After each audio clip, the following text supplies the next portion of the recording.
The new year is almost upon us. I am not the kind of person who makes New Year resolutions, but if you need a good one, here it is. Don't be the kind of person that causes people to leave the room whenever they open their mouth.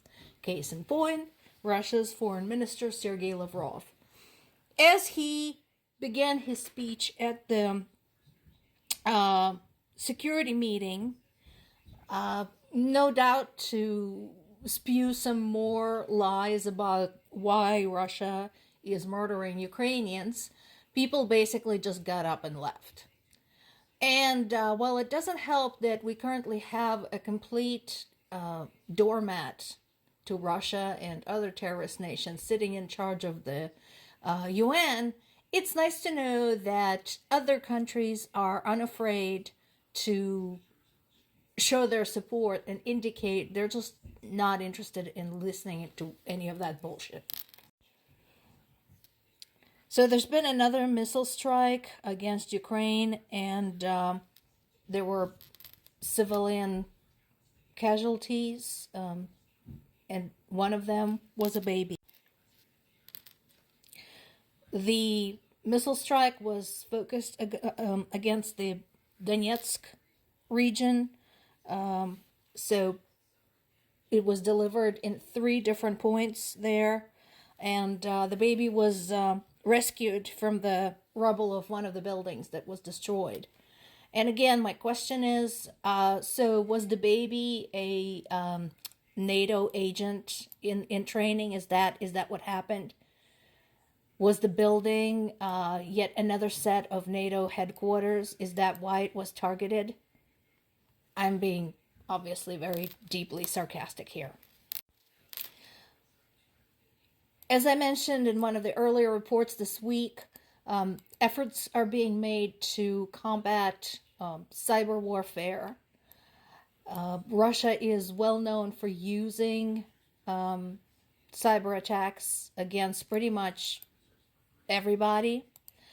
And in addition to getting special devices to protect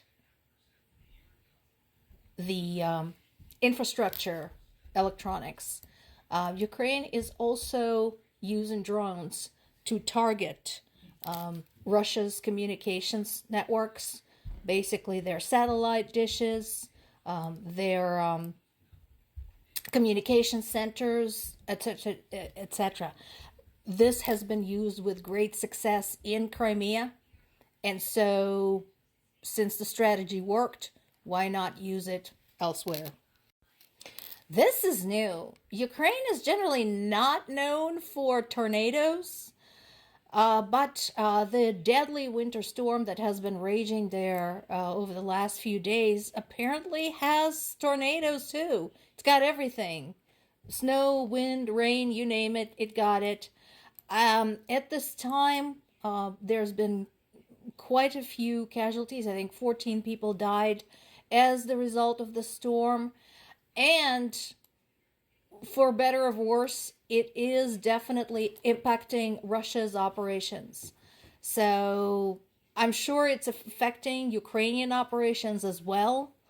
But I'm hoping people are hanging on, and I'm hoping they were able to get people out of the area in time. As of right now, 2 million people in Crimea are without electricity. Now, let's not forget, Russia claims Crimea is part of Russia. So clearly, under Russian rule, nothing was done to strengthen the infrastructure. I'm kind of wondering what pro-Russian Crimeans think about this. There are not a lot of them. There's some. So I'm curious how they feel about Russia now. This is from the Business Insider, and this is another illustration of how Russia basically just has gone mad. Russia currently is undergoing a rather significant population crisis. No surprise there. may have something to do with the fact that they started a war where a lot of people were killed. And considering the life conditions in Russia, women are reluctant to get married and have children. So Putin has issued an edict saying that in order to compensate for the decline in Russia's population, every family should have at least 8 children. Somehow, I doubt that's going to motivate people to have families and have kids, especially in those quantities. When it comes to living conditions and healthcare in Russia, it's still very much in the Soviet mode. And back in the Soviet Union, a lot of us jokingly referred to the maternity wards as barns because conditions there were barely suitable for livestock to procreate, let alone for actual women. So I doubt this will actually work. And from the series, it's easier to wage war against idiots. In the city of Rostov, at a military base, a group of soldiers made a fire next to a munition storage building. As the result, the explosives within blew up. 10 soldiers were killed, and 15 more ended up in a hospital. And of course, because of this, the supplies were destroyed as well. I think they should have invited more friends. It's cold in Russia right now. You know, next time you decide to make a fire next to a bunch of explosives, come on, invite more friends. Get warm, guys.